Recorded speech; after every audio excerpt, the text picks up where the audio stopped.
got thirsty. He drank his drink, and then he got more thirstier. He had no more else water because he drank it all. And that's the end of the story. Mavis is a diesel engine who works for the Quarry company shunting freight cars in their sidings. She has 6 small wheels hidden by side plates just like Toby's. Mavis is young and full of her own ideas. She loves rearranging things too and began putting Toby's cars in different places every day.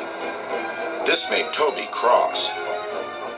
Freight cars, he grumbled, should be where you want them when you want them. Fiddlesticks, said Mavis and flounced away.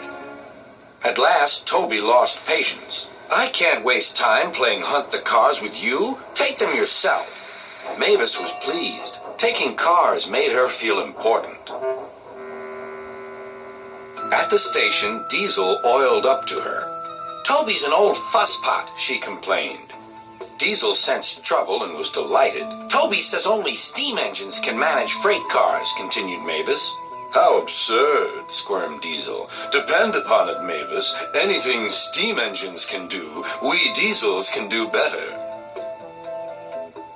Diesel knew nothing about cars, but Mavis didn't realize this. Toby's line crosses the main road behind the station and for a short way follows a farm lane. Frosty weather makes the muddy lane rock hard and very slippery.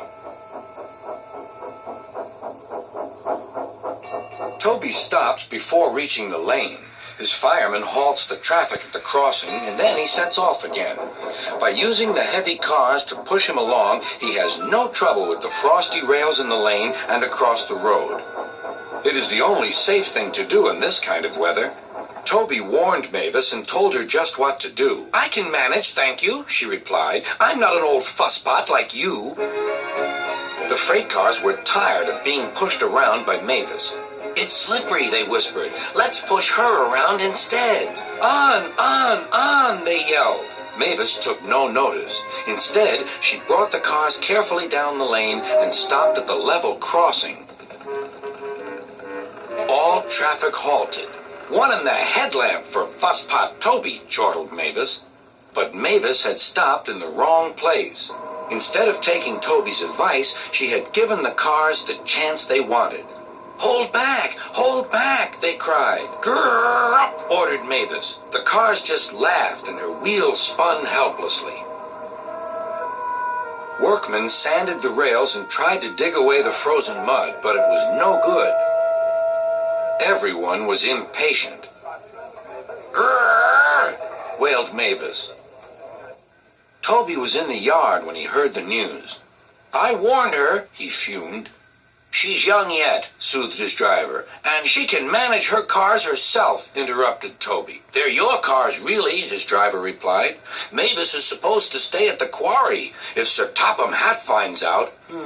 Yes, said Toby thoughtfully. He and his driver agreed that it would be best to help Mavis after all.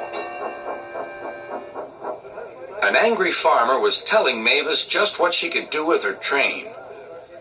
Having trouble, Mavis? Chortled Toby. I am surprised. Gosh, said Mavis.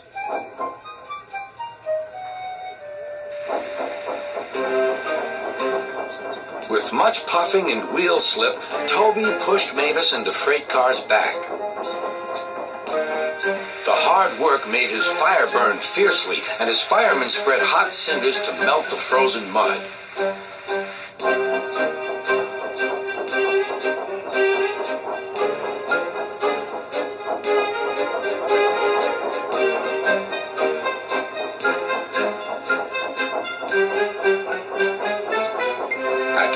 They finished. Goodbye, called Toby. You'll manage now, I expect. Mavis didn't answer. She took the cars to the sheds and scuttled home to the quarry as quickly as she could.